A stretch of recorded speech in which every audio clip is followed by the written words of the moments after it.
Bueno, ahora sí, eh, comenzamos. Bueno, yo me presento. Mi nombre es Fernando Mallea. Hoy me toca el placer de poder acompañarlo en esta sesión de aprendizaje de cómo aprender a negociar. Entre otras cosas, yo soy licenciado en psicología. Hace varios años, más de 10 años, 12 años, que me dedico a promoción de cultura emprendedora dentro de lo que es el ejercicio de la profesión. He trabajado como consultor, tenemos una fundación, bueno, tenemos hace varios años que estamos en el rubro de cómo acompañar a los emprendedores en esto que a mí me gusta llamar como las habilidades básicas, ¿no? Que tienen que ver con la comunicación, que tienen que ver con la capacidad de encontrar puntos de encuentro.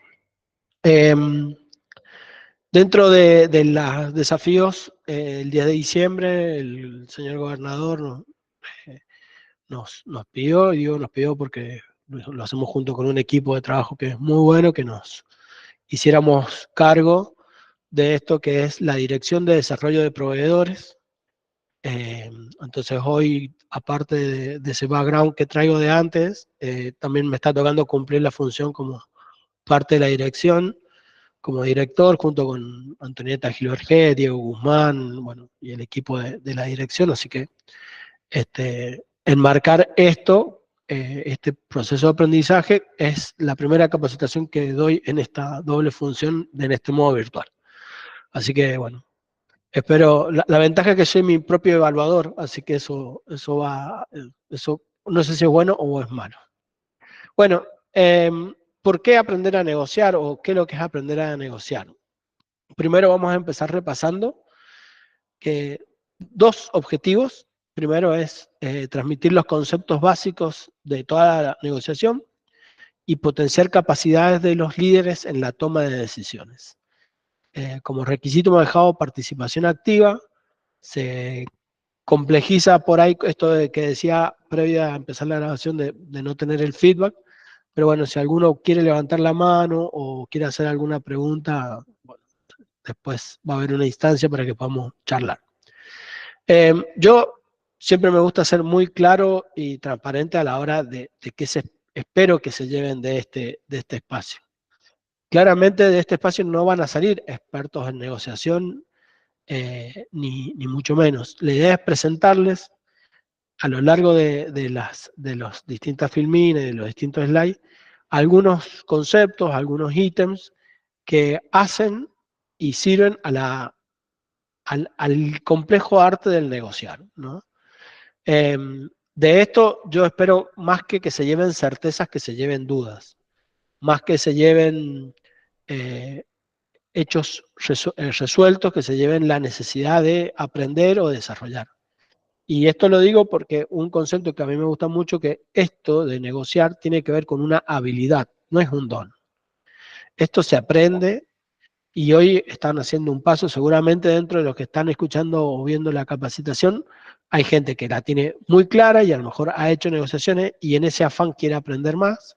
Y a lo mejor hay algunos o algunas que es la primera vez que se encuentran frente a la posibilidad de avanzar en estos temas de capacitación.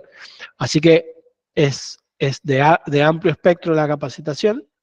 Espero que sirvan como orientadores, como disparadores, y de cada cosa de esto, bueno, queda primero a disposición el equipo para poder resolverlo si hay alguna duda después.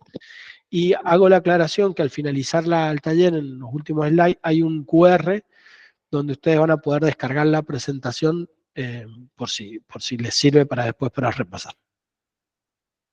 Y básicamente digo que ¿por qué se requiere negociar? Porque siempre hay un obstáculo en el camino que lleva a mi meta. Y esta síntesis creo que nos pasa en todo y creo que es un poco la esencia. Yo creo que si no nos estamos encontrando con ningún obstáculo es porque seguramente estamos diagnosticando mal el camino o la meta que hemos trazado no es lo suficientemente desafiante.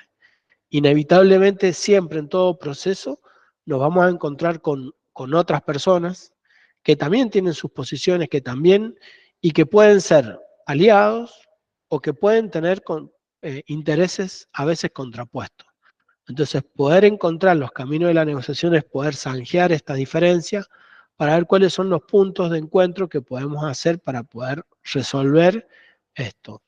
Creo que esto de negociar y digo, todo lo que vamos a ir viendo, aunque tiene un sesgo claramente orientado a la cuestión de la gestión de empresas y de negocios o de emprendimientos, creo que si esto ustedes lo desagregan y lo llevan a la vida misma, van a ir viendo que cada cosa de estas que vayamos charlando tienen un asidero en la cotidianidad de cada uno. ¿Y por qué me gusta enfatizar esto a mí? Porque creo que es mucho más fácil entender que ya somos negociantes. O sea, creo que el primer paso para empezar a animarse a hacer una actividad, una habilidad como esto, es darnos cuenta que negociar estaba en la esencia de lo que hemos hecho hasta ahora.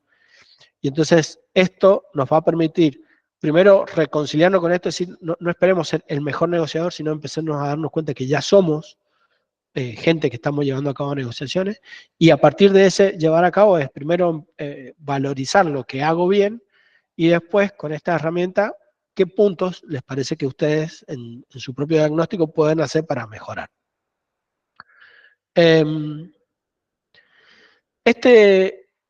Esto creo que, digamos, en todo proceso hay etapas. En todo proceso de negociación hay etapas. Hay veces que son más taxativas, más claras, que hay un inicio, un fin claro, y hay veces que los procesos de negociación son continuos y están fluyendo y están reiniciándose cada vez que estamos. A veces no nos damos cuenta cuando terminamos una ejecución, y esto también hace a la vez de un contexto que nos está tocando vivir ahora, donde cada vez es más dinámico. Entonces, estas lógicas tan estancas de preparación, negociación, contrato, ejecución, a lo mejor no estamos terminando de empezar la ejecución cuando ya estamos empezando a hacer una nueva negociación. Entonces, esta parte también nosotros tenemos que ser conscientes de esto, porque hay veces que somos nosotros los que vamos a tener la capacidad de poder sostener un contrato tomado, y hay veces que nosotros no somos los que tenemos esa capacidad. Y entonces esos cambios depende, y ya lo vamos a ir viendo, esos cambios en las etapas y en qué momento estamos negociando también hacen a las veces de cuánto nos podemos empoderar del proceso de negociación. Y entonces ahora pensemos que uno podría suponer que existen, así como una gran primera división, dos tipos de estrategias de negociación. La primera tiene que ver con la que se denomina gana o pierde, y la segunda gana-gana o win-to-win. ¿A qué hacen referencia estos tipos de negociaciones? La primera, yo digo que es una negociación más destructiva. Yo gano y busco ganar hasta de alguna forma mostrando que he ganado contra la otra parte.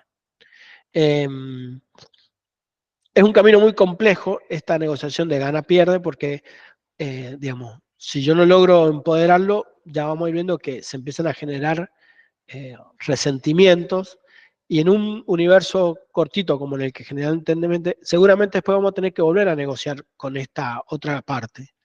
Y si de la anterior negociación hubo muchos resentimientos o quedaron muchas heridas, es muy posible que en la nueva negociación eso se vuelva a plasmar. Entonces, digo, es complejo empezar a andar este camino de negociación de gana-pierde. En tanto, en el otro tipo de negociación, gana-gana, y es donde más foco vamos a tratar de poner a lo largo de esta capacitación, el desafío está en entender cuáles son las necesidades que tiene la otra persona, cuáles son los intereses que tiene la otra persona, cuáles son el foco en donde está puesto la ganancia de la otra persona, y ver en qué punto podemos encontrar lugar de articular. Creo que a la larga, el tipo de negociación, cuando uno plantea un gana-gana, termina siendo más redituable, porque, vuelvo a decir esto, que a la larga vamos a volver a tener que negociar con esta otra persona.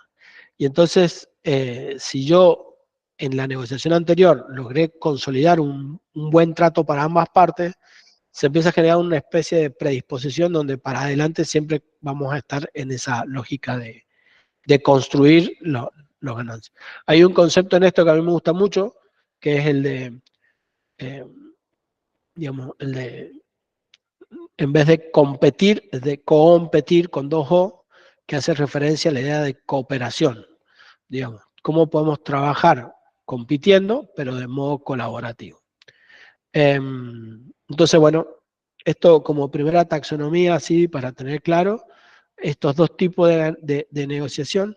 Y creo que a todos, en distintos momentos, nos ha pasado enfrentarnos con alguien que gana o quiere sentirnos hacer perder a nosotros. Y creo que todos a su vez podemos saber en qué momento nos hemos sentido mejor. Bueno, este primer paso con respecto. Entonces, en este tipo de negociaciones, y esto en general en cualquiera, uno podría suponer que hay 3 elementos principales en la negociación. Primero es el tiempo, cuándo es la fecha de corte que tenemos, el deadline. El segundo es la información que podemos poseer de las necesidades de la otra persona. Y el tercero, que está articulado con el segundo y con el primero, es el poder.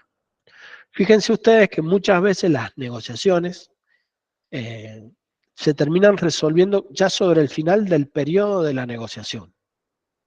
Digo, si teníamos, no sé, tiempo hasta hoy para negociar y capaz que hoy a la mañana es cuando ya logramos consensuar una opción. Porque el tiempo para las dos partes es un término corto. Ahora, yo puedo tener mucho tiempo y la otra parte no. Y entonces la negociación a mí en ese punto me está dando algo de poder sobre el proceso de la toma de decisión. Por eso digo que están muy articulados. ¿Y cómo yo voy a saber que la otra persona tiene poco tiempo o mucho tiempo? Y por la información que pueda manejar de la otra persona o en este caso de la otra parte en la negociación. Entonces fíjense cómo estos 3 elementos, tiempo, información y poder, están muy articulados y se retroalimentan entre sí, ¿no? Entonces, bueno, siempre tengamos en cuenta en los procesos de negociación cuál es nuestro tiempo, qué información, esto lo vamos a ir retomando de estos puntos, vamos a ir trabajando un poquito más en profundidad, cuáles de estos son nuestros puntos de información y cuáles son nuestras posibilidades de ejercer poder sin caer en esta sensación que decía más primeramente de ganar o perder, ¿no? Entonces, decíamos que la negociación es uno de los elementos del poder y hay algunos autores que hablan que en realidad básicamente la negociación es un juego de poder. Y cuando hablamos de un juego de poder estamos hablando de al menos, podríamos pensar, 6 tipos de factores que se mezclan en esta tensión de poder. Primero, fíjense cómo teníamos que ver con lo anterior, la oportunidad y tiempo. Esto es muy marcada, lo decíamos recién, ¿qué tiempo tiene el otro para negociar? ¿O qué tiempo tenemos nosotros para negociar? Porque eso también le pone un coto y empieza a jugar con la desesperación de la otra parte, ¿no? Entonces, una de las cosas que hacen al poder proceso de negociación es cuánto es mi nivel de urgencia que tengo en poder resolverlo. Otra de las cosas que hacen al poder de negociación es la representatividad y la fuerza que yo tengo, ¿no? Y está un poco articulado con el otro punto que es el plan B. En la medida en que yo tengo mayor capacidad de ejercer poder, es muy posible que a priori pueda ver que la negociación me aparece como más sencilla. Lo que pasa es que eso, después a la larga, se me puede volver en contra, porque ya lo vamos a ir viendo, todos, en distintas medidas, en distintos momentos, en distintos contextos, tenemos una dosis de poder. Entonces, esa capacidad, ese poder que yo tengo que saber administrarlo, porque si yo ejerzo mucha fuerza o obligo a la otra parte a mucha sumisión, eso se me puede generar en contra. Y ahí aparece el segundo punto. Si yo hago que la otra parte se me ponga en contra, pueden empezar a generar él mismo sus propias alternativas o su propio plan B. O yo mismo puedo ser el plan B de eso. Y yo también tengo que tener mi plan B y mis alternativas. En la medida en que yo tengo menos opciones, soy más vulnerable, pierdo un poco de fuerza en la negociación, ¿no? Eh, Esto, digamos, muchas veces, voy a poner un ejemplo que pasa y sucede. Eh, no me ha sucedido a mí en particular, pero suelen contar la anécdota que en la zona de la costa, en la zona de las dunas, suelen haber parados camionetas o tractores esperando que alguna camioneta se quede parada al costado de la marea. Y entonces, como no hay muchas alternativas, suelen pedir precios exorbitantes porque te saquen el vehículo si vos estabas dando vuelta por ahí y te quedaste en la duna. Porque ¿qué sucede en simultáneo? El tiempo empieza a correr y la marea crece. Entonces, hay muchos videos, creo que todos hemos visto alguna vez, videos de vehículos que quedan varados en el medio de la marea cuando empieza a subir. Entonces, fíjense que hasta hay una distribución estratégica de estas personas que se ponen con los tractores o la grúa para no pisarse y bueno, si cae en las desgracias de que por hacer una prueba de, de hacer desafío terminas varado en la costa, bueno, ellos usan esa posibilidad de negociación para condicionarte a la hora de cuánto te van a poder ejercer, ¿no? Entonces digo, fíjense ahí como en algo tan cotidiano empiezan a aparecer estas opciones. Eh, la conectividad, ¿cuál es tu red? Digamos, y esto hace a la cantidad de alternativas que vos puedas generar. No es lo mismo que esta situación que yo relataba recién suceda cuando estoy solo, a que me pueda encontrar con 3 o 4 compañeros más que estemos haciendo una misma actividad y que podamos de alguna forma acompañarnos. Ese pequeño entorno de conectividad, de red, a mí me cambia las condiciones de poder porque yo puedo tener otras alternativas. Fíjense cómo se van articulando. Y por último, las últimas dos son la información y el conocimiento. Esto, en ese ejemplo que yo estaba poniendo recién, está jugando a favor del vaquiano de la zona, que sabe que en algún momento algún ingenuo llegado a la costa va a hacer alguna aproximación demasiado o algún movimiento demasiado jugado sobre la costa, entonces él ya sabe que hay información de que esto puede suceder. Tiene conocimiento de los tiempos de la marea, seguramente, vuelvo con ese ejemplo, entonces bajo ese conocimiento, que es información, tiene noción del manejo de tiempo y cómo sus posibilidades de negociación van a ir incrementándose a medida de que vaya aumentando la marea, y todo eso hace que las condiciones de negociación se vuelvan más poderosas para él. A lo mejor, voy a poner un ejemplo, yo soy, no sé, no es el caso, ¿no? Un multimillonario que tengo una camioneta recién comprada y que me iba a probarla, y a lo mejor en la empresa en la que estoy yo soy referente y todo el mundo me tiene respeto, pero en ese contexto, en la costa, con la camioneta hundiéndose en la marea, se dio vuelta la situación y yo pasé a ser vulnerable. Y entonces esa situación de cómo van cambiando y cómo ante distintos roles, esto que yo digo recién, cada uno ejercemos distintas dosis de poder. Digo, como para que lo tengamos en cuenta que un mismo actor ante distintas negociaciones puede presentar distintos niveles de capacidad de ejercer poder. Y por último, la parte de habilidades especiales. Y vuelvo a decir con esto, fíjense que la primera parte de la frase es habilidades. Y cuando yo digo habilidades, vuelvo con esta idea de que no son don, que esto no es magia, que esto no es algo que alguien tiene y que los demás no pueden tener.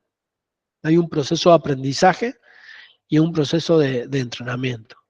Entonces a mí siempre acá en esta parte me gusta preguntar y recalcar o hacer la pregunta, ¿no? Para que cada uno se la responda en su interior es, ¿cuánto tiempo están dedicándole ustedes a desarrollar sus habilidades, ¿no? Sus habilidades de gestión de empresa. Creo que lo que están haciendo acá, de haber destinado esta hora y media a esta capacitación es un gran paso, pero digo, ¿cuánto tiempo más destinan? ¿Cuánto tiempo más destinan a la formación? ¿Cuánto más destinan a que alguien les dé un feedback, una evolución de cómo van evolucionando? ¿Cuánta energía, cuántos recursos destinan a esto? Digo, esto hace la diferencia porque en la medida en que yo aumento estas habilidades, pongámosles especiales, también puede suceder que también incremente mi capacidad de ejercer poder en una negociación.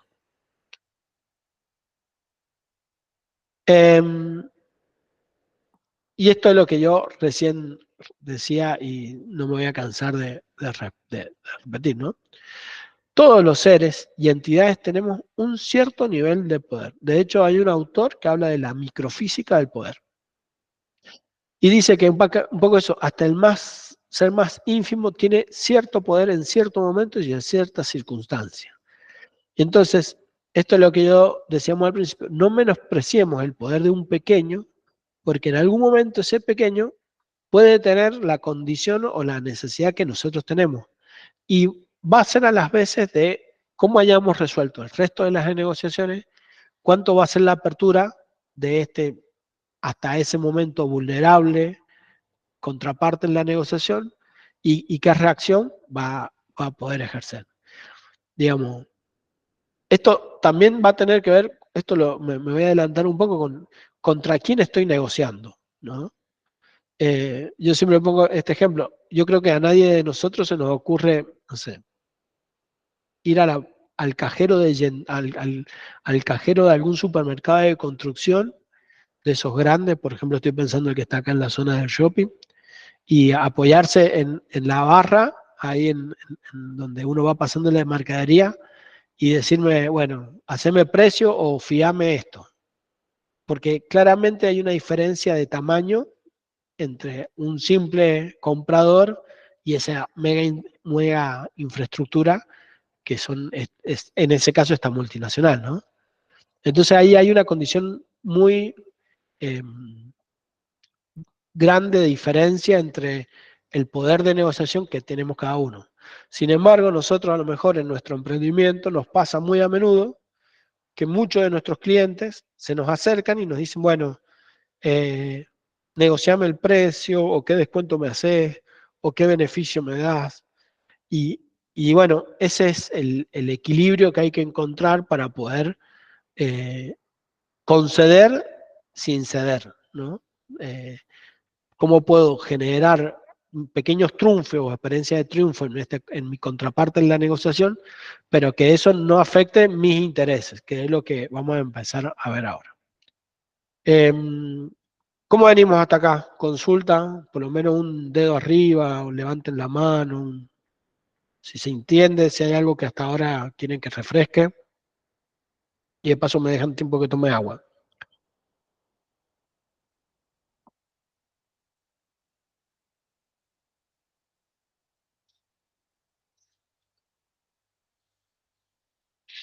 Bueno, vamos a seguir.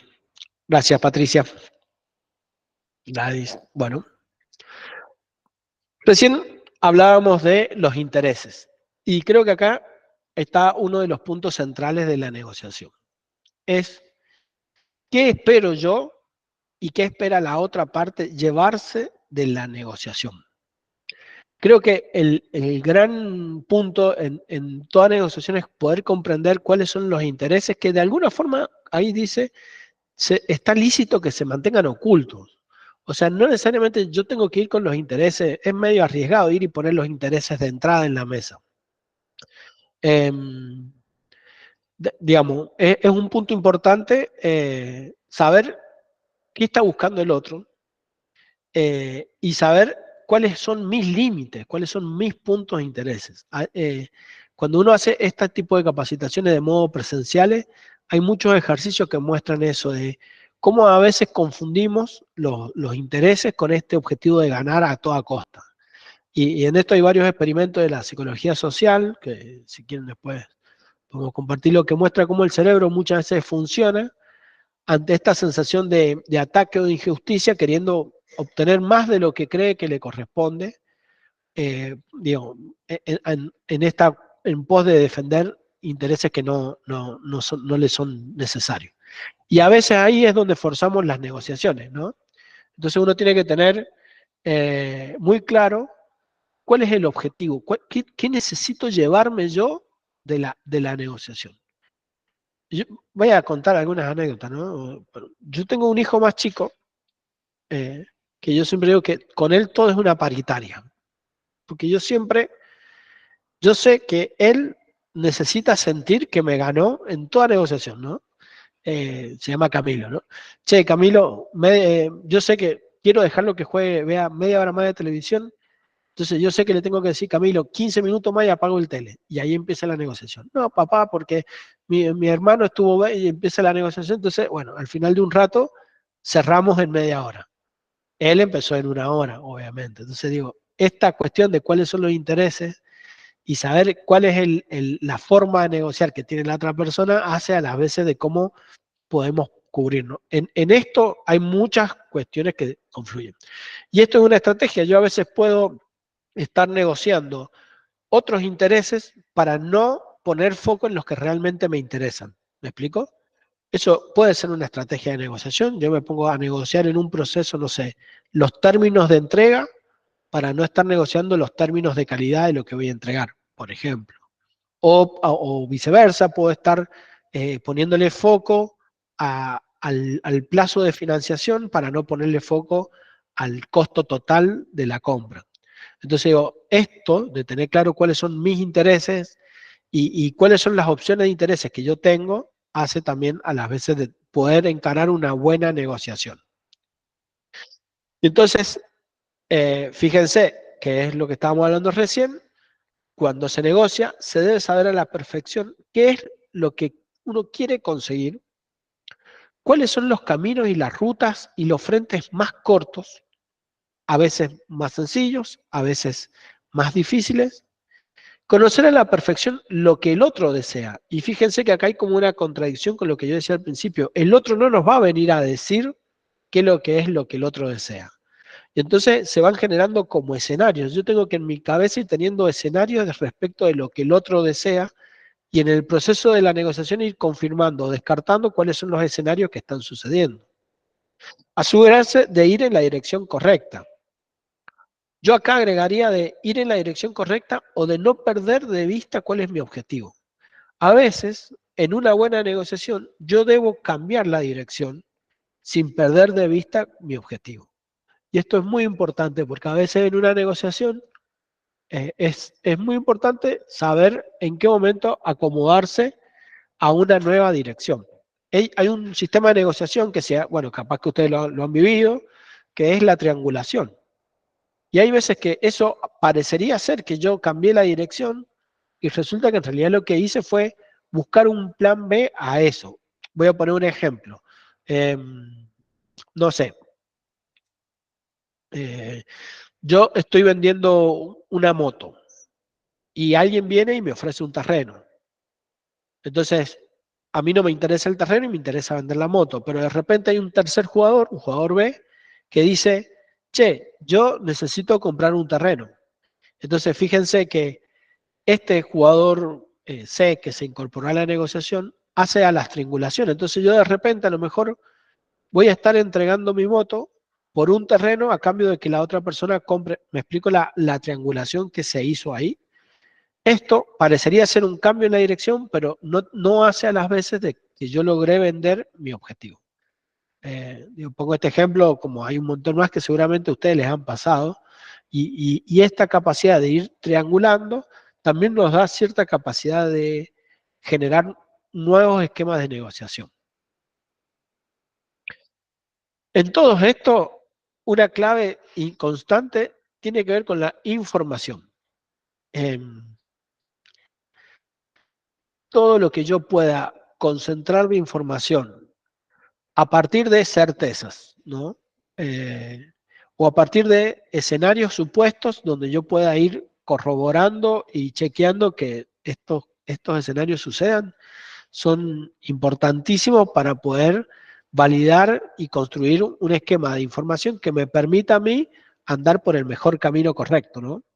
Por ejemplo, ¿cuáles son los intereses? Datos generales de la otra persona, historia. Esto muchas veces si es un cliente o un proveedor habitual, nosotros lo tenemos, muchas veces. ¿Qué tipo de relaciones tenemos con la contraparte que estamos negociando?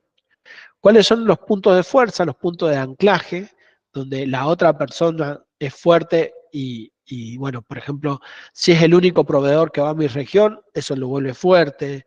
Si es el único que tiene cierta lógica de distribución, también. Y viceversa, las debilidades. Entonces, uno tiene que tener muy claro también en sí mismo y en la otra parte cuáles son los puntos de fuerza, las debilidades. ¿Cuál es el nivel de confiabilidad? Creo que hoy por hoy esta confiabilidad tiene que ver con lazos que se construyen y es muchas veces terminamos eligiendo un proveedor o un cliente por el nivel de confiabilidad que nos genera que a lo mejor por la oferta que nos puede dar, ¿no? Y eso es un punto de negociación también, ¿eh? Cuando yo tengo cierto nivel de confiabilidad es parte de lo que yo pongo en la ecuación a la hora de toma de decisión. Estadísticas. Acá, por ejemplo, estamos en un contexto capaz que ahora un poco más estable, pero de mucha volatilidad en el tema de los precios. Entonces, poder tener números claros respecto de lo que valen los insumos, de lo que vale el producto terminado, de mi costeo y de la estadística me permite saber rápidamente si en un proceso de negociación estoy perdiendo o estoy ganando. ¿Cuáles son las expectativas que tiene la otra persona y las expectativas que tengo yo? Y un concepto que le llamamos, que vamos a nombrar un poquito más adelante, que es cuál es el perfil de negociador que tiene. Vuelvo con esta idea de cada uno de estos temas y quiero enfatizar con esto nuevamente para los que se han ido sumando, es de este proceso de capacitación, yo no espero que salgan expertos, pero que sí salgan con inquietudes, porque cada una de estas cosas, uno teniéndola hoy, visibilizándola, uno puede empezar a tenerla con más vehemencia en el radar, digo, tener más claro cómo encarar las negociaciones. Eso nos va a permitir. Y también con quién estoy negociando. Esto va a tener que ver con el nivel de poder, ¿no? Y hay distintos parámetros y bueno, uno también tiene que saber hasta cuánto es el punto que puede ceder la otra persona, ¿no? Bueno, seguimos hablando de la información y cómo administrarla y dosificar la información.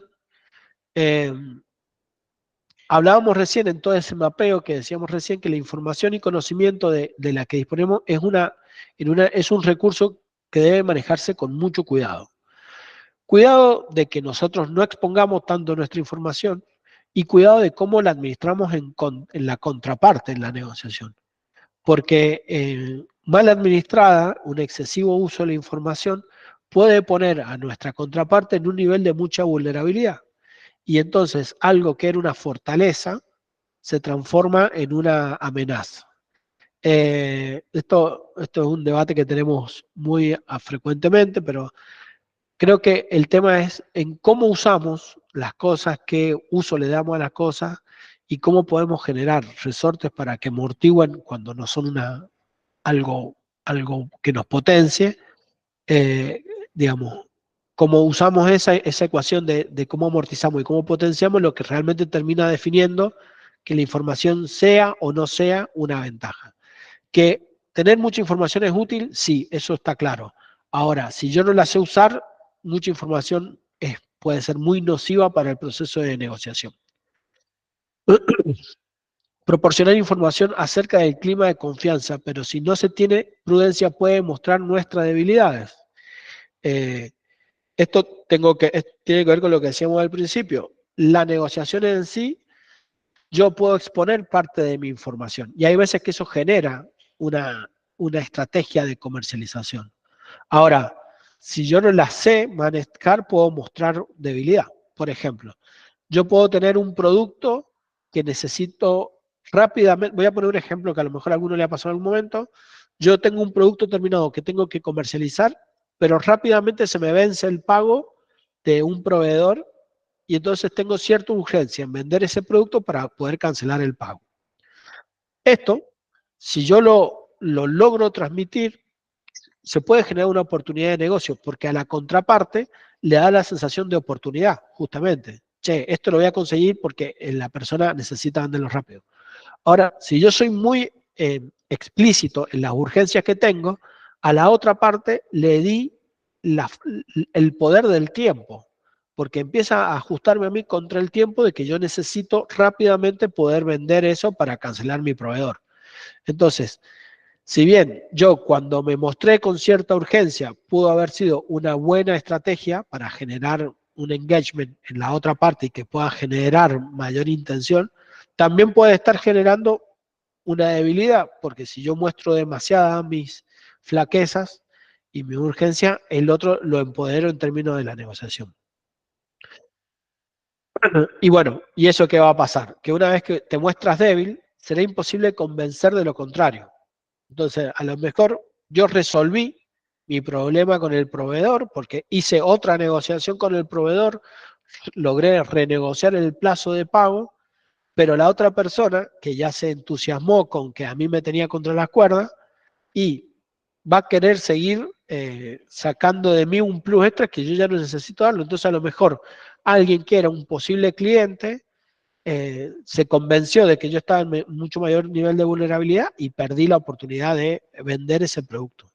Entonces, fíjense cómo el manejo de la información nos puede ir permitiendo o poniendo en mejores o en peores lugares en la negociación.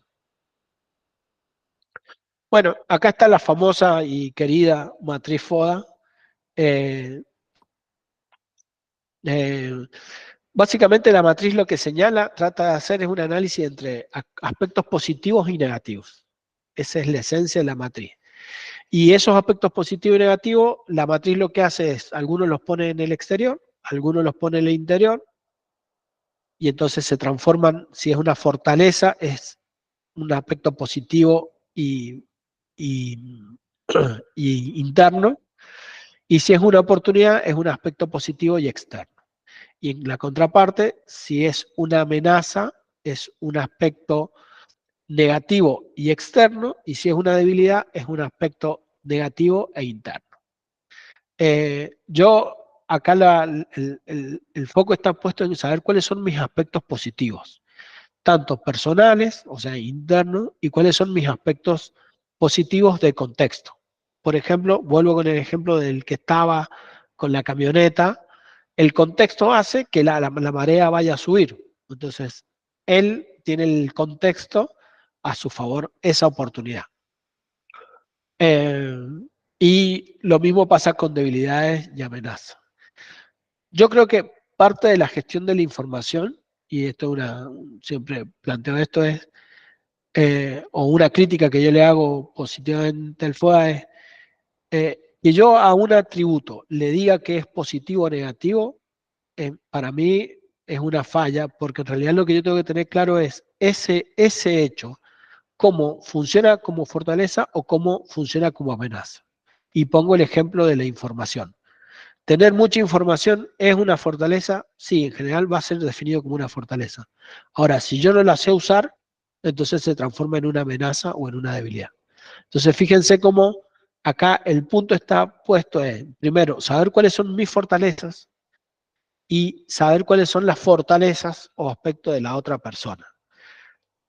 ¿Por qué? Porque si yo hago la negociación y encaro la negociación desde las fortalezas, como los pavos reales, a ver quién tiene la cola más grande, estoy usando un ejemplo bien de campo, podrían haber otras metáforas más. Si yo encaro la negociación así, lo que termina pasando es que esa negociación se termina tornando en una negociación gana-pierde. Y tenemos que tratar de evitar caer en esas lógicas de negociaciones. Entonces, yo no tengo que tratar de confrontar mis fortalezas o mis oportunidades con la otra persona.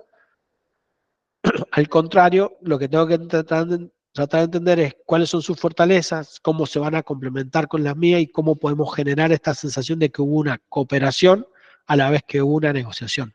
Pensando que va a ser una situación concreta que se puede volver a repetir, ¿no?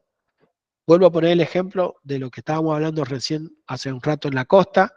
La camioneta está todo bien, te está subiendo la marea, yo estiro la negociación, yo soy el que tiene el tractor y me pianto en que te voy a cobrar 500.000 pesos por sacarte la camioneta. Entonces, la otra parte acepta, después de un largo, hace su análisis, se da cuenta que si no saca la camioneta se la va a llevar la marea y decide pagarme los 500.000 pesos. Y a lo mejor esa contraparte en realidad era mi jefe yo soy un empleado de relación de dependencia y era mi jefe. Entonces, haber tensionado tanto la negociación me puso en un nivel de vulnerabilidad, porque ahora quedo sujeto a la voluntad de este jefe que yo puedo haberme encontrado. O mucho peor, a lo mejor en algún momento necesito algo del dueño de la camioneta y yo tensioné mucho ese proceso de negociación.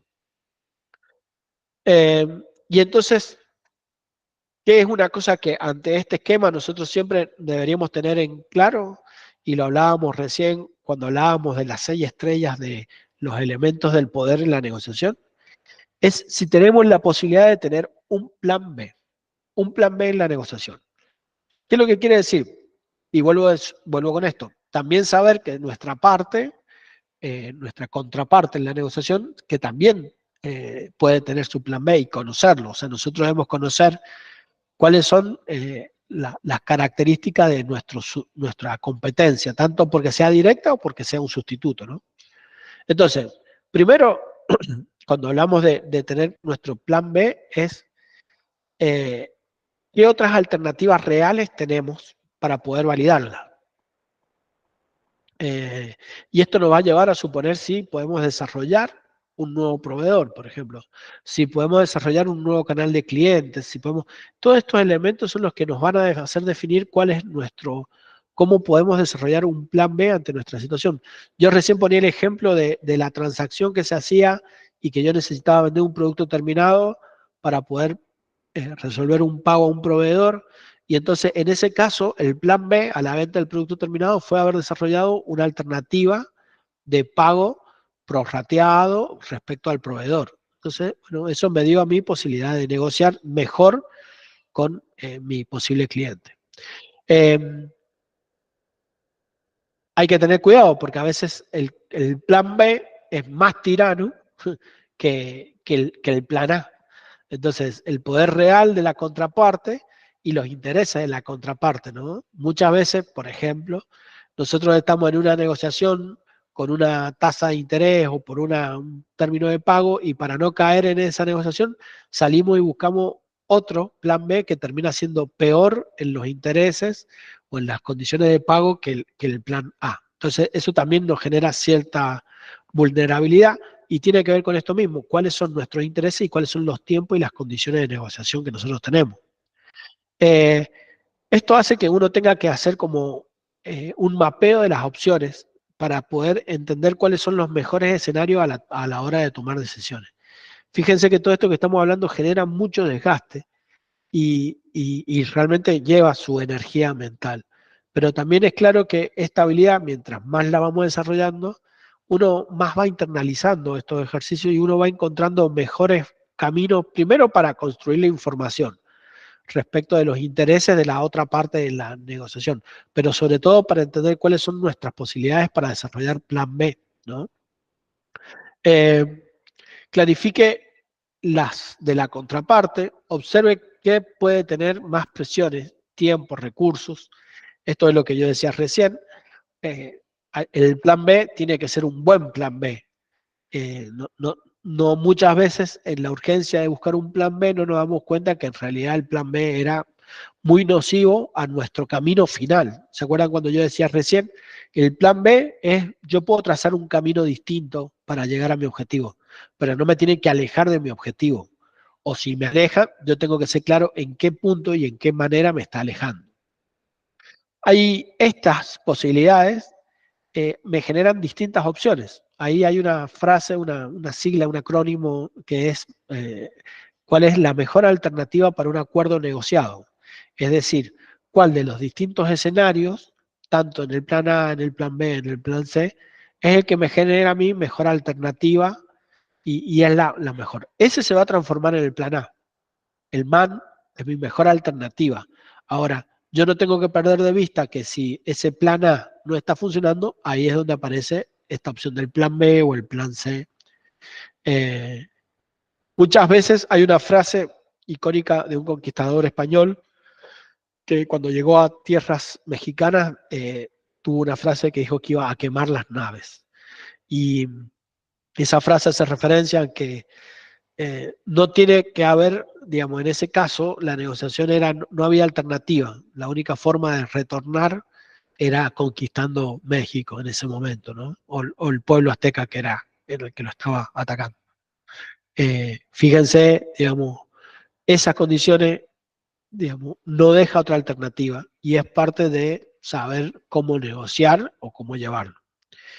Y lo más importante es, en este esquema, saber cuál es tu mejor alternativa de negociar y cuándo usarlo, es un ejercicio que uno tiene que hacer con cierta cuidado. ¿Y qué voy a poner? Si yo he estado tensionando una negociación durante mucho tiempo con una contraparte, pero esa contraparte es solo una estrategia para, yo tengo en claro que mi interés es negociar con otro proveedor, pero yo necesito que el otro proveedor piensa que yo voy a ser cliente. Cuando yo cambie y cierre trato como yo lo tenía pensado, esa contraparte que estuvo negociando durante mucho tiempo se va a sentir usada. Entonces, ahí es donde la parte en donde uno tiene que tener cierta precaución en cuándo usarlo y si es la mejor estrategia en la negociación. Y acá hablamos un poco del perfil de negociar, ¿no? Eh, digamos, negociación competitiva va a tener que ver con este tipo de negociación gana-pierde, y el tipo de negociación inteligente, que es un poco lo que estamos tratando de poner foco en este encuentro, en esta charla, es la negociación que hace referencia a poder encontrar mejores puntos de encuentro, ¿no?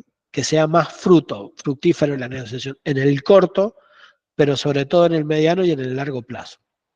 Eh, y eso también va a ser a las veces saber quién es la contraparte. En nuestra gestión de la información, cuando yo puedo identificar qué tipo de negociador es la contraparte que está negociando, bueno, yo voy a poder tener o más canales de diálogo o tener más claro que hay ciertas cosas que no voy a poder hacer porque mi contraparte en la negociación tiene un tipo de negociación más competitiva.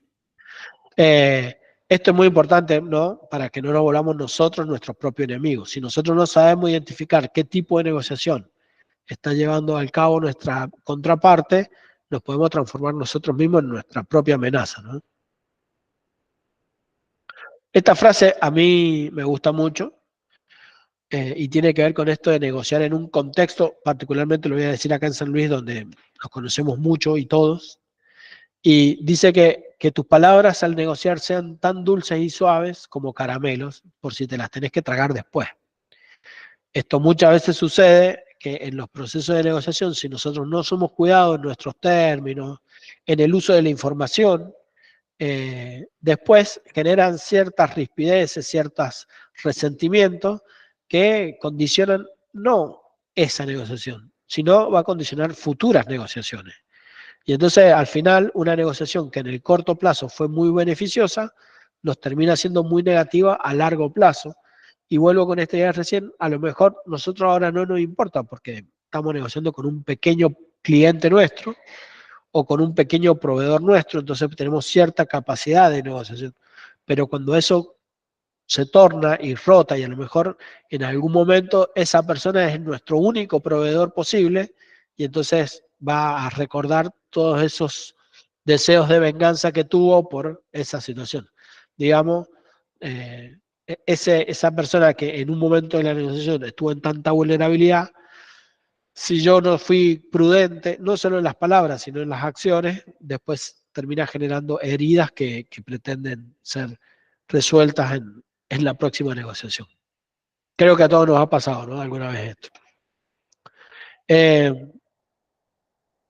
Y parte de hacer sentir a la otra persona que está ganando es tener mapeado cuál es nuestra estrategia de concesiones, ¿no? Y tiene que ver con cómo empiezo yo negociando y qué tengo claro que puedo ceder en el proceso de negociación. Y acá va a tener que ver mucho cuáles son mis intereses. Entonces, esta estrategia de concesiones, hay algunos tips que es bueno tenerlo en claro, tenemos que tener muy claro cuánto es el valor y qué prioridad tiene, ¿no? En cada concesión para usted, para nosotros y para la contraparte. ¿Y esto qué tiene que ver? Yo sé que estoy remarcando con un margen de descuento posible, Ahora, ¿en qué momento le voy a ofrecer el descuento? Y eso va a ser a las veces de una buena estrategia de concesión. Si yo empiezo la negociación cediendo el descuento, y a lo mejor después va a ser más difícil que yo pueda mostrarle otras virtudes como, no sé, calidad de producto, terminación. En cambio, fíjense, voy a poner un ejemplo, ¿no? Y que vale. Fíjense, las campañas, en su momento, ahora también creo que hay, pero Sprayet o esas campañas de comercialización, fíjense cómo nos mostraban todos los beneficios de los productos y al final, o entrecalado, va mostrando cuáles son las concesiones que ellos van a hacer con nosotros. Bueno, esto creo que también es parte de... Creo otro ejemplo que se me viene a la cabeza es cuando llamamos por teléfono a las compañías telefónicas y le decimos que nos vamos a dar de baja. Ya casi que rápidamente está definido cuál es su estrategia de concesiones para no perder un cliente. Entonces, bueno, si nosotros tenemos en claro esta estrategia de concesiones, nos puede permitir tener más versatilidad en la negociación. Y esto es esta prioridad y ese valor nos va a permitir ir generando un esquema de cómo ir cediéndolas poco a poco y que se tengan claro que las concesiones a medida que se acercan a nuestro objetivo se van a ir reduciendo porque vamos a tener menos margen de negociación. Fíjense que este proceso, lo que tenemos que lograr desde la lógica de ganar y ganar o de una negociación inteligente, es que la contraparte se sienta feliz porque sintió él también hizo una buena negociación. Y entonces ahí también nosotros podemos agradecer ese proceso por haber cumplido y haber llegado con los acuerdos.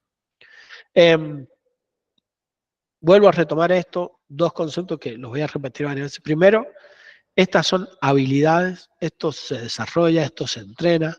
Cada vez que terminen una negociación, agarren, repasen esta presentación y vean qué hicieron mal, qué pueden hacer mejor, y va a ser la mejor forma que ustedes van a poder tener para desarrollar esa habilidad.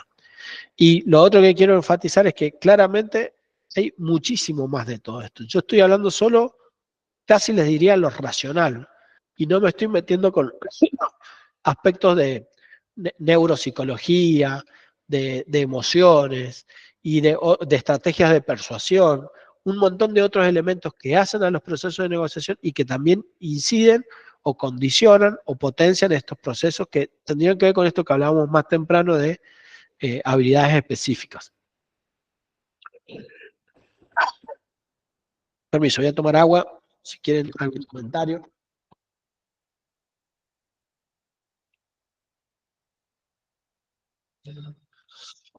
Bueno, entonces seguimos con otro de los elementos de la negociación, que es el uso del tiempo, ¿no?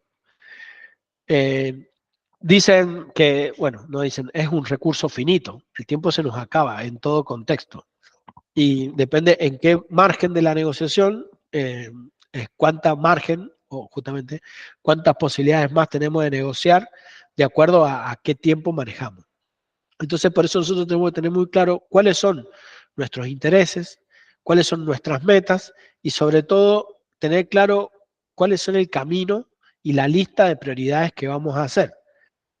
Ahí está muy taxativo, no empiece con la A y no con la C. Bueno, eso siempre, claro, nosotros tengamos claro que A es primero que C.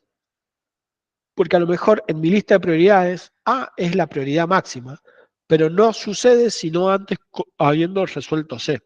Entonces, tener claro cuál es la lista de prioridades y cómo se encadenan las prioridades van a ser las oportunidades que nosotros tengamos de generar mejor uso del tiempo. Si no, a lo mejor vamos a desgastar tratando de conseguir A, cuando es mucho más sencillo conseguir B, C y D para al final conseguir A. Digo, esto me parece que es una estrategia también a la hora de la negociación que es importante tener en claro. Eh, bueno, y este imperativo de hágalo ahora, es porque no solo aplica a la cuestión de las negociaciones, creo que esto hace a las veces de todos los procesos que nos atraviesan. Tener claro cuáles son nuestras prioridades y cómo estamos asignando recursos, tiempo a cumplir con esas prioridades, ¿no?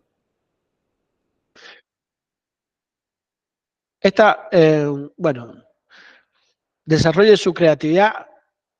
vengo muy ajustado de tiempo, así que la voy a acelerar un poquito, a ver si podemos llegar a un tiempo de consultas y dudas. Yo en esto soy incluso mucho más desafiante. Creo que el pensamiento creativo es uno de los 3 tipos de pensamiento que son esenciales a la hora del desarrollo de la capacidad emprendedora, junto con el pensamiento crítico y el pensamiento sistémico. Acá hay algunos tips que lo dejo como disparadores, pero tengamos en cuenta que claramente el desarrollo de la creatividad implica generar nuevos canales para generar alternativas. Esto es el ejercicio de generar la mayor cantidad de escenarios y a partir de ahí ir viendo cuál es el que nos conviene. Y a partir de eso surge la mezcla de nuestros distintos resultados y eso hace que trabajemos con más inteligencia, ¿no? La única forma de lograr mejores resultados en la vida es poder descubrir cuáles son las mejores alternativas. Y en esto vuelvo a hacer énfasis, la habilidad de la creatividad, la habilidad de negociar, la habilidad, son habilidades. Y no pensemos que tenemos un botón on-off donde la van a aprender. Esto es un músculo y en la medida que lo vayamos desarrollando vamos a ir teniendo mayor capacidad y mayor dominio de esta habilidad, ¿no? Eh, digamos, en la manera en que mejor podamos visibilizar nuestras experiencias, vamos a poder tener mayor capacidad y convencimiento del manejo de las mismas. Por eso yo recién les decía que un buen ejercicio en lo personal es tratar de ver que estas técnicas de negociación que estamos viendo ahora, ustedes ya la vienen poniendo en práctica. A lo mejor no con esta sistematización que yo les he compartido hoy día, pero que muchas de las cosas que hemos hablado seguramente ustedes las están desarrollando. Y entonces poder visualizarlo y poder administrarlo nos va a dar capacidad de pensar de mejor manera qué cosas mejorar y qué cosas no. Lo mismo pasa con la creatividad. En la medida en que yo pueda tener mayor visibilidad en las acciones creativas, es más fácil que yo pueda empezar a desarrollarlas porque me empiezo a dar cuenta que es una habilidad, no está apagada, la tengo aprendida. Todas estas habilidades están en nosotros, por decirlo así, ¿no? Eh, bueno, algunos puntos, ya como decía Mercedes Sosa, vamos a ir entrando a salir. Eh, algunas cosas importantes de la negociación, algunas reglas, es primero, cada negociación es diferente. Y yo a esto le agrego, y seguramente esa negociación va a ser la base de una próxima negociación. Así que la negociación que estemos llevando a cabo ahora y en este contexto de diferencia, entendamos cómo nos va a dar pie para una posible futura negociación. Es legítimo y muchas veces necesario tener diferentes intereses con la contraparte en la negociación. Eso es, creo que, de lo más importante que podemos tener en claro. Lo que pasa es cómo ejercemos el proceso de negociación sin afectar esos intereses y cómo podemos encontrar los puntos de acuerdo, creo que hace al camino de la negociación. Y en esto es muy importante poner foco en esto de que cada contraparte merece respeto, ya sea a las veces de cómo uso, manejo la información, las palabras que voy a usar, los gestos que voy a tener, porque estas son las cosas que yo digo después, tensionan la negociación, no capaz en esta, pero sí a futuro. Separar los intereses de las personas. Eh, digamos, hay veces que nos toca negociar en nombre de otra institución. A veces no digo, creo que a muchos de ustedes nos pasa tener que negociar con un preventista de una marca. Y a lo mejor las condiciones de negociación, yo tengo que separar los intereses de esa otra marca de la persona para que yo no le atribuya a la persona las características de los intereses de lo que está negociando. Hay veces que sí, y en esto también hay muy buenas personas negociando y hay muchas veces que nos encontramos con personas que son poco inteligentes y quieren esta cuestión de ganar y perder. Bueno, hay que tenerlo en claro a la hora de cómo estamos negociando. Nunca se debe negociar sobre posturas. Esto diría yo que tengamos siempre la flexibilidad de entender que hay un plan A, un plan B, un plan C y poder diagnosticar cuál es la mejor posibilidad. Y toda negociación tiene efectos colaterales y lo que estábamos marcando al principio, ¿no? La negociación que yo haga ahora, esto es lo que va a tener consecuencias. Para bien, para mal, eso va a depender un poco de qué haga yo para que eso suceda. Colaterales en el corto plazo y efectos colaterales en el largo plazo. Bueno, si se quiere un pequeño decálogo para una negociación eficaz, ¿no? Vamos a ir sintetizando lo que hemos estado hablando. Satisfacer los intereses más que postura, digo, qué es lo que realmente estamos buscando más que satisfacer una posición ideológica. Conocer y usar el poder real, tanto el nuestro, y saber cómo están ejerciendo el poder sobre nosotros. Posicionarse adecuadamente en el estilo de negociación requerido, y saber cuándo irnos de la negociación. Vuelvo con esto. En una negociación, ganar o perder, si yo soy el que tiene las posibilidades de ganar y la contraparte quiere tensionar la negociación así, y a lo mejor me conviene quedar. Ahora, si yo soy en una negociación ganar o perder, no es el estilo donde yo me quedo más cómodo y a lo mejor es parte de la negociación irme de ese espacio antes que tense una situación. Pensar a lo grande sin dejar de ser razonable. Esto tenía que ver con la negociación y que tiene consecuencias y efectos colaterales, ¿no? Cómo yo, la negociación que voy a hacer ahora me va a condicionar mi futuro para adelante y eso tiene que ver con la lógica de ser razonable. Tampoco, digamos, tiene que haber cierta consecuencia y linealidad entre lo que estamos tratando y cuál es el camino que hemos trazado. Desarrolle su estrategia de concesiones. Esto lo desarrollamos en el principio. Me parece que es muy importante que ustedes en sus emprendimientos, en sus empresas, tengan claro cuáles son sus estrategias de concesiones, en su familia, ¿no? También, en sus parejas. Desarrolle cuáles son sus estrategias de concesiones, qué es lo que pueden ir cediendo, qué es lo que no están dispuestos a ceder y cómo se van administrando esas concesiones. El uso de la información, lo hemos señalado, el uso de la información es clave a la hora de cómo lograr una buena negociación.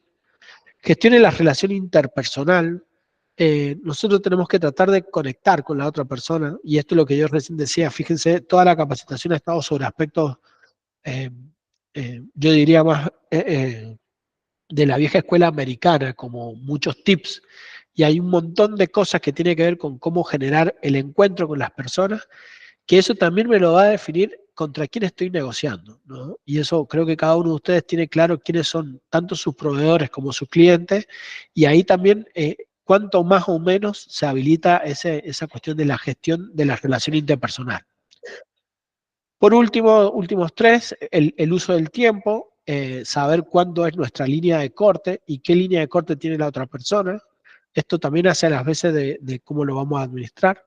Realizar una adecuada preparación previa, esto es lo que estábamos diciendo al principio, de yo tengo que tener información al iniciar la negociación, o por lo menos escenarios alternativos, y realice un balance de cada negociación, y ahí es donde yo les decía, esta pequeña presentación, que ahora creo que ya queda el QR para que la puedan descargar, puede ser un buen paso, decir, bueno, qué hice bien y qué hice mal en el coso. Ahí vamos a levantar las manos, ahí veo que hay varias que están levantando las manos, ahora habilitamos un espacio de preguntas.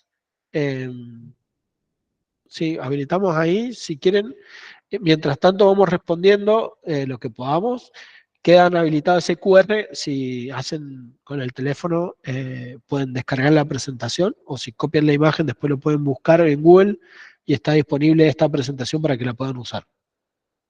Bueno, veo que Patricia, Cecilia, Cristina y Amalia tienen la mano levantada y hay algunos en el chat, así que cuéntenme qué les parece o qué dudas tienen.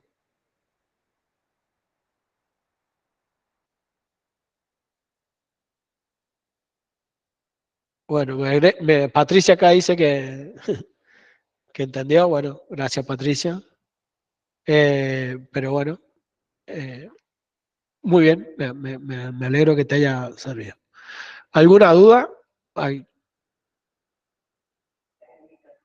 Sí, ahí vamos a habilitar micrófonos. Fíjense si ahí las pueden hacer.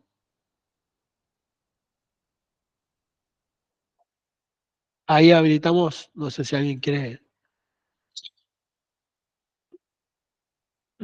¿Quién quiere tomar la palabra? Tomar la palabra. Ahí estamos. Hola, buenas tardes. Sí. Yo Un te escucho gusto. medio bajito, pero te escucho. Un gusto, profesor. Bueno, muchas gracias. Gracias a usted, nos ha servido de mucho, y tenemos ya experiencias que de pronto han sido un poco, que nos han quedado nada muy buena esa experiencia, pero ya con su clase vamos a lograr tener una negociación, como dice ahí, más eficaz. Un Bueno, gusto conocerlo, muchas gracias, Cristina. usted.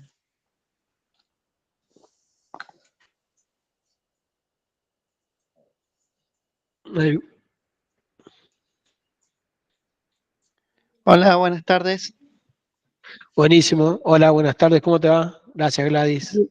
Te Bien, felicito. Si hay algún comentario, Gladys, ahí, espera, me fijo quién está hablando. Ah, Ricardo. Ricardo, te escucho. bueno, primero me gustó la capacitación. Segundo, tenía, bueno, la duda que a mí me había quedado en una de las reglas de la negociación que dijo que nunca se debe negociar sobre posturas. ¿A qué es lo que decía? ¿Viste? Este lo voy a hacer con un ejemplo, creo que todos nos lo han dicho alguna vez. ¿Viste que en la mesa de los domingos no se habla de política, de fútbol y de religión? Eh, creo que tiene que ver con eso, ¿no? Es incluso un poco más complejo, pero voy a tratar de explicarlo simple. Yo tengo una matriz de significado, una matriz de creencias. Si yo en la negociación tensiono esa matriz de creencias, lo que voy a estar generando en la contraparte es la sensación de amenaza. Y la sensación de amenaza va a hacer que el sistema nervioso se ponga en posición de ataque y de defensa. Y entonces se pierde esta lógica de buscar los intereses sin que se sienta atacado. No sé si soy claro. Si yo en la negociación, y esto tengo que ser muy cuidadoso en cómo me empiezo a referir, empieza la negociación y lo primero que hago es un comentario político. No voy a hacer ni para un lado ni para el otro, simplemente hago un comentario político. Y ese comentario político va en disonancia de lo que la contraparte está negociando, y yo no lo supe identificar y la contraparte tampoco. A lo mejor yo tenso una negociación por una postura que nada tiene que ver con los intereses, porque a lo mejor íbamos a hablar del kilo de mozzarella. ¿Me explico? Entonces digo, muchas veces hay que tener claro que, digamos, qué es lo que es una postura y cuáles son los intereses para que la negociación no caiga sobre posturas. Cada uno es libre de tener su postura. Yo tengo que centrarme en los intereses y en cómo puedo acortar la brecha para poder obtener los resultados que quiero. Entonces, si respondí un poco, Ricardo, tu inquietud. Sí, se entendió. Muchas gracias.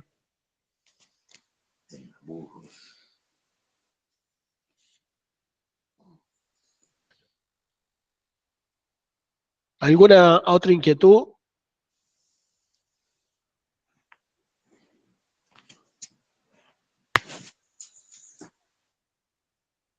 Bueno, les agradecemos que se hayan tomado este ratito en la siesta.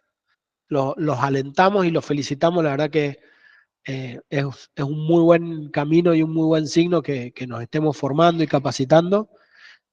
Así que bueno, los felicito y para lo que crean y quieran, pueden contactarse con la Dirección de Desarrollo de Proveedores, que María Antonieta es la directora, la subdirectora de capacitación y asistencia técnica. El material está disponible y en breve vamos a estar lanzando el canal de YouTube con todos estos contenidos y los que han pasado hasta ahora.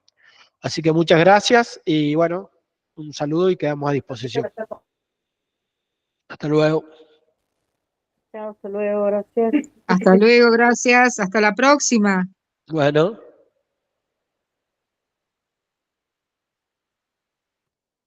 Gracias, profe.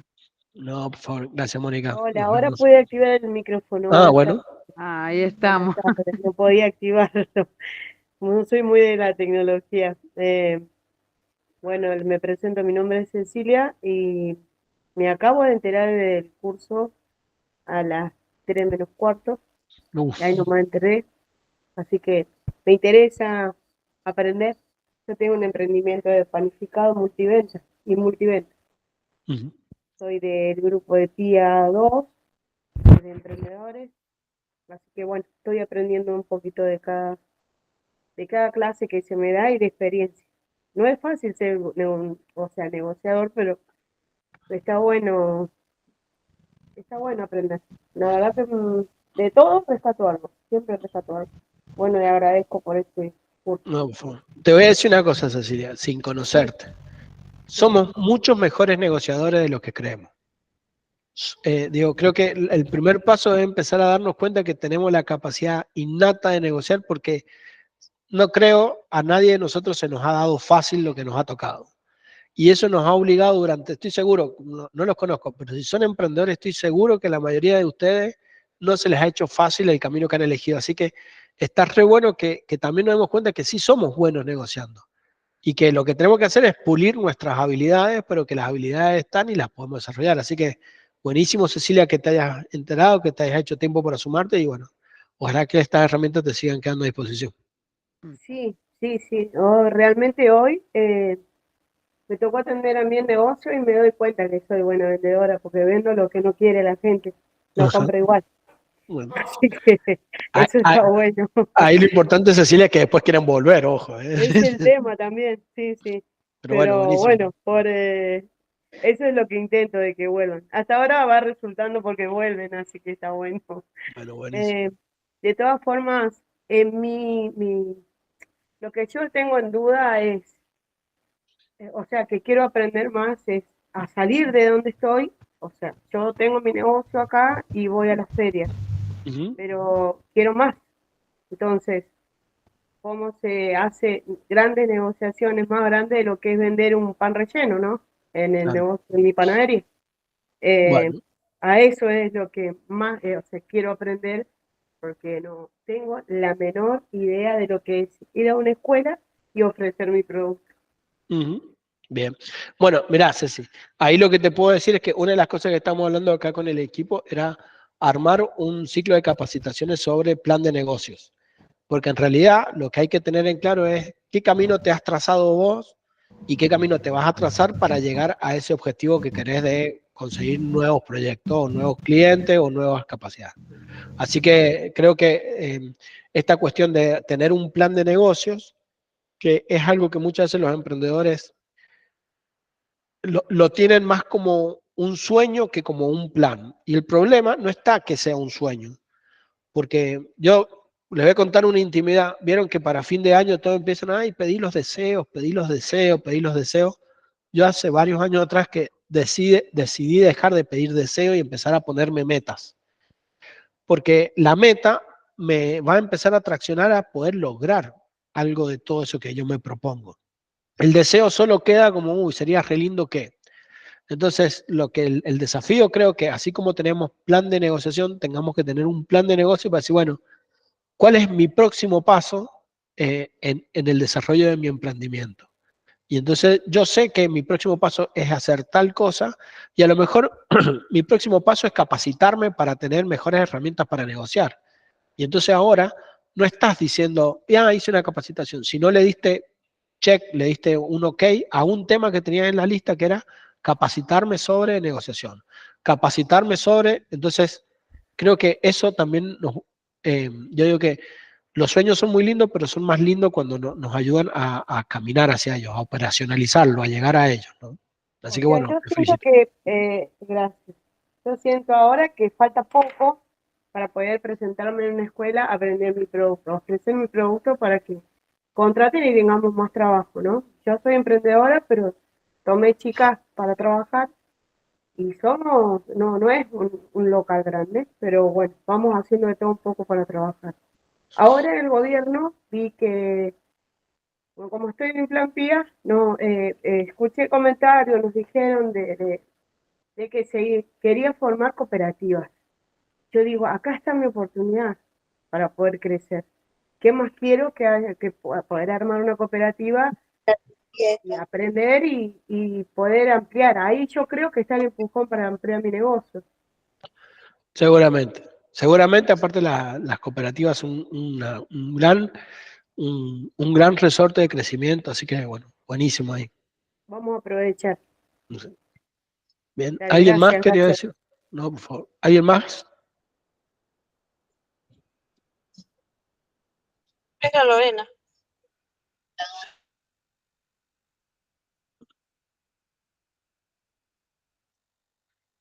Bueno, les agradecemos.